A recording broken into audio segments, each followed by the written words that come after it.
Good, excellent. Okay, we have a long Amud today. Amud Vav, a lot of important halachos, a lot to get through. So Amud Vav at the top of the page, 6a1. We are the third paragraph. Rava was asked the following question: Behemas arnuna, an animal that is subject to the royal tax. So basically, you have a halacha called meiser behema, the 10th animal if you have 10 animals, certain animals, then the 10th animal has to be given to meiser. That's actually the biblical meiser, whatever. Not for now, but when the Torah talks about meiser, it's referring to the 10th animal, and that is a biblical obligation. However, let's say you live in a place where the royal tax is also one out of every 10 animals you have to give to the government. So chayavas b'bechora ein chayavas b'bechora. So is that animal going to be chayav, for bechor, for the different mitzvos of giving animals that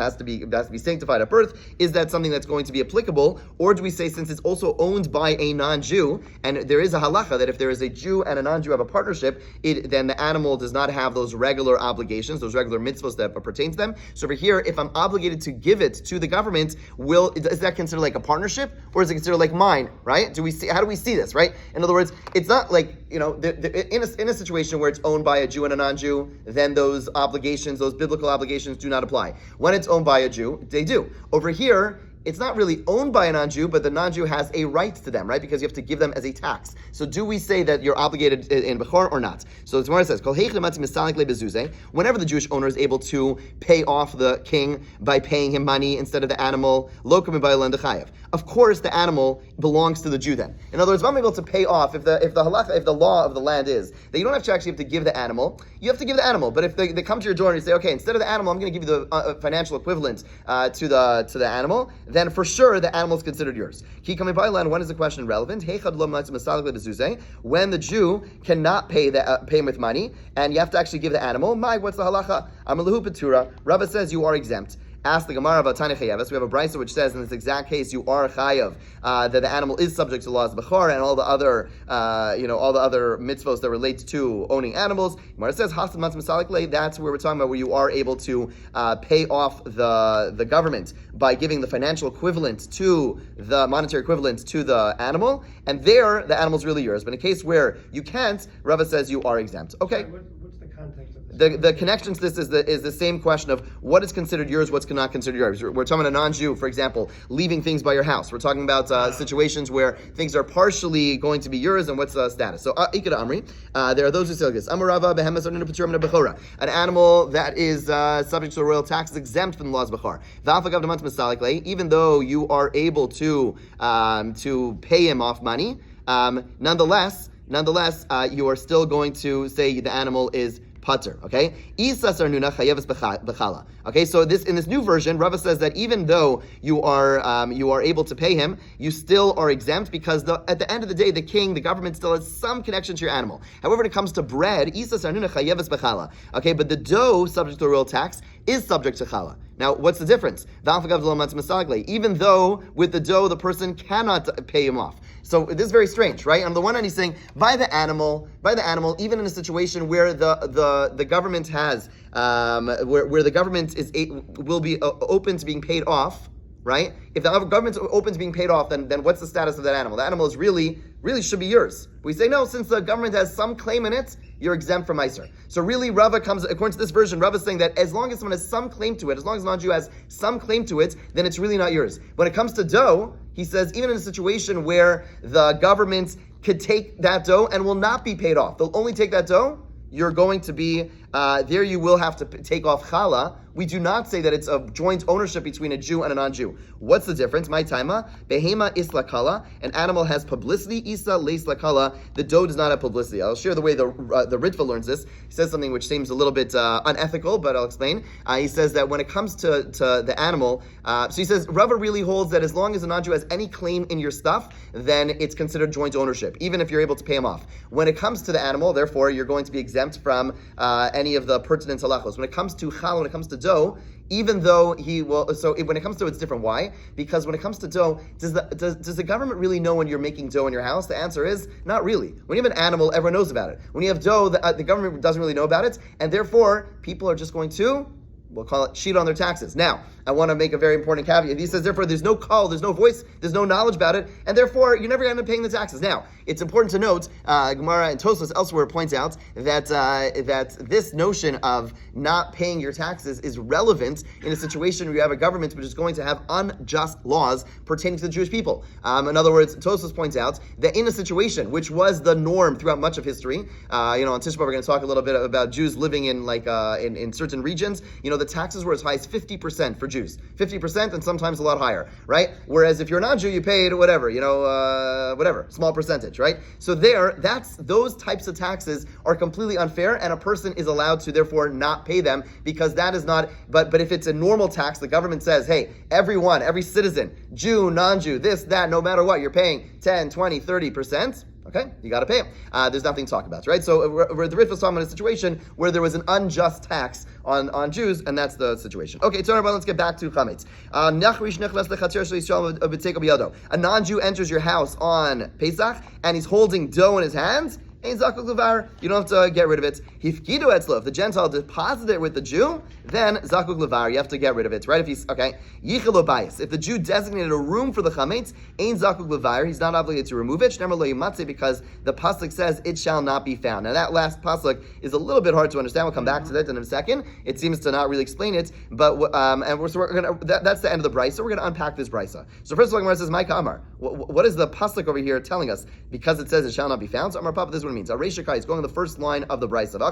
This is what it means to say. Hifkidu etzlo, if the Gentile deposited chametz with the Jew, that meaning that the Jew has full responsibility for it, then zakuk levar is obligated to dispose of it. Shnemar lo yimatzeh, the pasuk says it shall not be found. Ravashi is a different read of the brisa. La'olam asefakai, really it's going on the end of the brisa. And this is what it means to say. Yiche lo bayis, the Jew designated a room for the chametz. Ein zakuk levar, you do not have to dispose it. Shnemar, because it says lo yimatzeh bevatechem, it should not be found in your house. V'halav didehu, this is not considered like it's on your own house. Did nachri kama ayal, for when the Gentile brings the chametz into the house, levesa denafshe kama ayal, he's bringing this to his own house. So what's going on over here is as follows. There's two types of cases where a non-Jew comes and brings you his chametz. One case, non-Jew comes to your door and says, here's some chametz, and you say, okay, I'm going to watch it. You take responsibility for it, and then you cannot have that chametz in your house on Pesach. So again, you have a storage, storage block, storage unit, whatever it is, and you're watching over someone's things. You can't have that chametz in your house.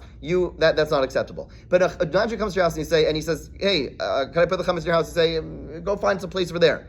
That's not you. Well, that's not your issue. That's not your problem. That's not considered your house. The chametz, because why? Even though it is in your house, you're basically telling him, I'm not taking responsibility. You go find a place over here. It's considered like it's his house inside of your house, and therefore not your responsibility. Okay, I know that doesn't come up so much for us, but now the Gemara gets into a little bit of a discussion of this. Lememra deschiras kanya. Okay, the Gemara says that seems to imply that a rental agreement makes it like a real acquisition of the rented property. Okay, so meaning what's happening now is if I tell the non-Jew, okay, you'll find a place. That means that when he is doing some form, that means that his corner over there, it's actually considered fully his. Because if it wasn't considered fully his, it would be my problem. Right? Again, what do the Brisa tell us? When I say I take responsibility, of course I am going to be chayiv. If I tell the non-Jew though, just whatever, find a place over here, we say that's not mine anymore, it's his. So what comes out is that that certainly if I rent space to a non-Jew, it's considered fully his. Right? That's the implication. Vatznan, we have a Mishnah which seems to be contrary to this. Af makom sharmu lahaskir. Okay, even a place where the Chacham said you are allowed to rent a house to an idolater, lo leveis dira amru, you're not allowed to rent space for them for a place of living, because the idolaters bring idols into it. Okay, so here is a Mishnah which is a source of a lot of controversy and halachic controversy to this day, and that is there's a Mishnah in Mesechus Avodah Zarah which says you are not allowed to rent out space to a non-Jew. Whoa. Okay, so you own property, you own, a building, and you own a basement, you own whatever, and it says you're not allowed to rent space for them to live. Why? Because they're going to go ahead and bring idols into it, and that's problematic. Now, the massive discussion about, first of all, does it apply outside of Israel or only in Israel? Okay, in Israel, this certainly is more challenging. Does it apply to people who are actually idolaters? What about people who keep the 7 mitzvos?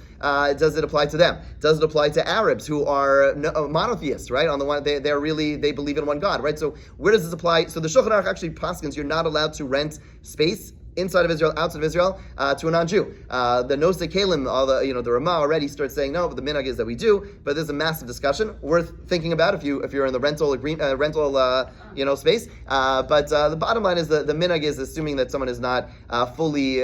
Certainly, if someone's not fully pagan, it's easier. But there are some other leniencies as well. But it's a fascinating discussion. Again, the issue being that what's the issue? The core issue is that they're going to be bringing idols into your property. But the Gemara says, wait a second. But if a rental really makes it that it's theirs, which is the implication of our Gemara, because what are we saying? We're telling on Jew, put your chametz in my house, right? Put it whatever. But the implication, and why am I not responsible? Because we're saying it's not my house anymore. Once I tell him he could use it, it's not my house. So when I rent my home to a non-Jew, it should not be my house. So what's the big deal? Kikama ayil, when the non-Jew brings an idol into the house, levese denafshikam ayil. He's not bringing it to my house. It's his house, right? So meaning the implication of our Gemara is, in as much as I am allowed to tell a non-Jew to put his chametz in my house. Why? Because it's no longer basi, it's no longer my house. So when I rent it, and they're getting money for it, certainly it's not my house anymore. What's the issue? The Gemara says, Shani hacha, it's different. There is an extra stringency over here with chametz. It says it shall not be found. Mishabi matzub yadcha.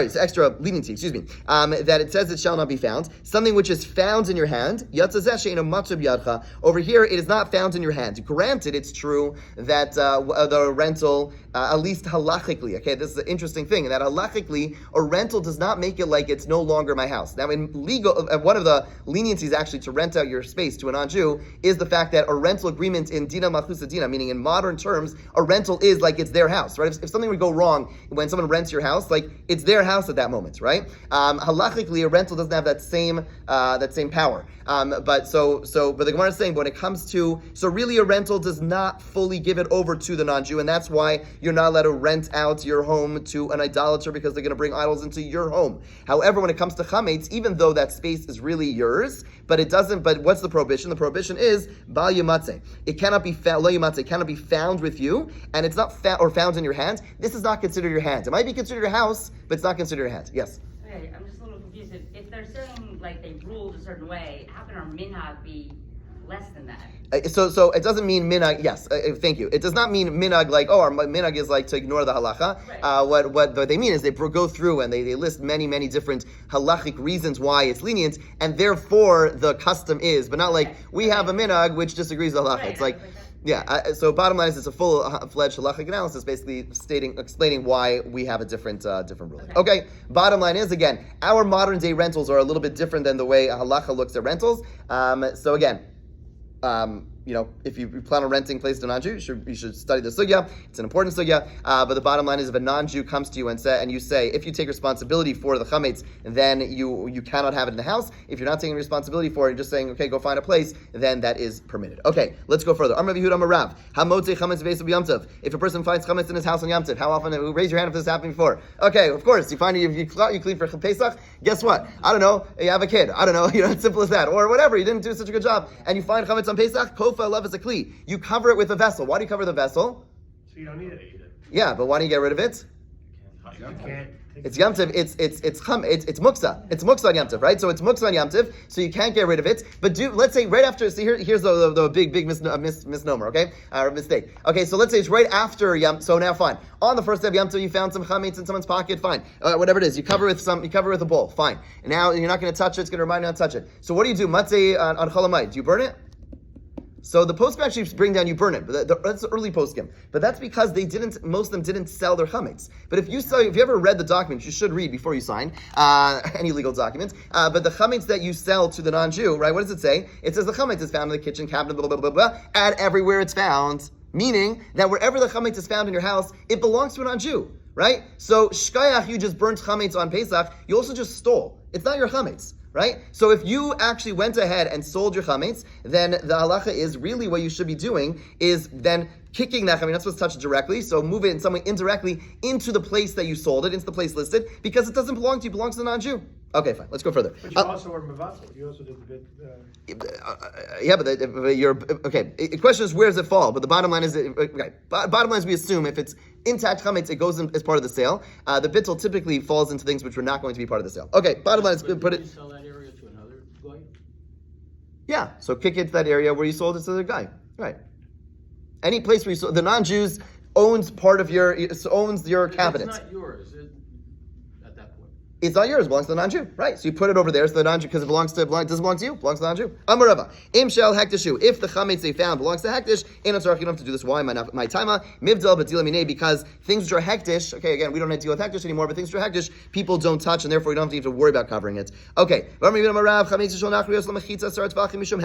Okay, this is a big discussion. Which type of chametz we're talking about over here? Because, what's chametz of a non-Jew doing in your house? But the bottom line is, in certain circumstances where you're allowed to have chametz of a non-Jew in your house, then you still want to have a heker. You don't want to be, you want the chametz to be accessible to you. You want to have a 10 tefach reminder not to eat it. Vim shel hektishu and etzarach. Again, if it's hektish, you don't have to do so. My time, why mivdal b'dili anish b'nei? Because people are accustomed to separating themselves. We know this comes up in relevance. Again, I don't think, when's the last time you had non-Jews chametz in your house? Probably never. But let's say you're staying in someone's house where they did not, let's say they in their kitchen, you're using someone's house on Pesach, and they sold all their chametz, but they were like, whatever, they just left before Pesach. They didn't clean their house out at all, okay, but they basically sold the kitchen. But in the kitchen, and so you're renting the house, using the bedrooms, you're not using the kitchen. In the kitchen, there's cereal out, there's this out, there's chametz all over there. That's chametz that belongs to a non-Jew that's in the house, right? So can you just walk by that kitchen? The answer is no. You actually have to go ahead and set up a mechitza. You have to set up a 10 tefach wall. So if the kitchen has doors, great. A lot of kitchens don't have doors. So if in a situation, this comes up a lot, where the right person says, oh, you can use my house, no problem. I'm not cleaning for Pesach.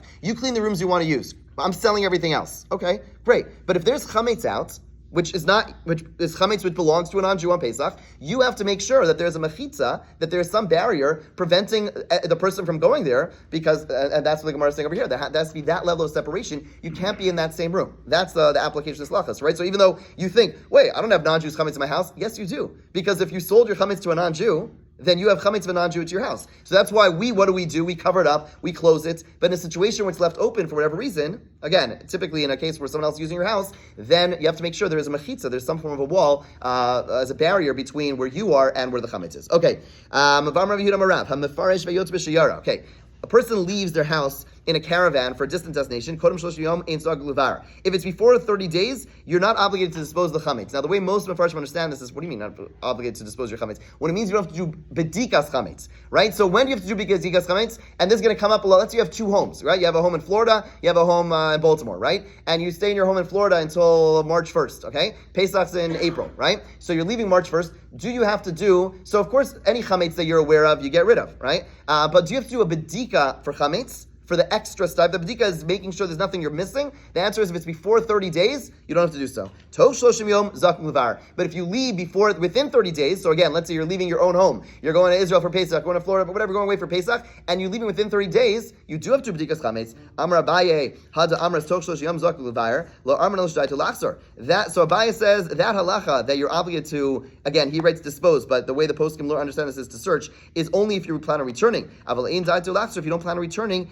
ein zakuk levar, you don't have to check at all. Amalei Rava says, wait, if you died to Lachzor, Filim Rosh Hashanah Nami. He says, what are you talking about? If you plan on returning, then it doesn't matter what time of the year, even if you left on Rosh Hashanah, if you plan on returning on Pesach, of course you have to do Bedika. In other words, let's say a person's in Florida in February. They go home, and they plan on coming back to Florida for Chol Hamoed. So Abai says, oh, you don't have to check. Rava says, what are you talking about? If you plan on coming back on Chol Hamoed, of course you have to check. So Elam Rava says, no. That we said that before 30 days you don't have to check. That's if you don't plan on returning. If you plan on returning, then even on even if it's from Rosh Hashanah, beginning of the year, you'd be obligated to check if you plan on returning on Pesach. But Rava goes according to his approach elsewhere. Person plans on making his home a storehouse. In other words, planning on storing things in their house. Okay, if it's before 30 days of Pesach, then you're not obligated to first do a bedikas chametz, meaning to before you start putting things and piling on in your house with keeping like a Amazon warehouse there, you first have to check. If it's before 30 days, you don't have to do bedikas chametz. But if it's within 30 days, then before you make it into an Amazon storehouse and put things there that you won't be able to access it, you have to do bedikas chametz first. And this leniency before 30 days is only when you don't plan on clearing it out on Pesach. If we plan on clearing out on Pesach, then even before 30 days, you'd be obligated to do bedikas chametz, because if you plan on clearing out the Amazon stores on Chol Hamoed and using that house, then you have to make sure that it's clean. Therefore, you'd have to do bedikas chametz. Okay, we'll come back. We'll review this quickly tomorrow. Have a great day.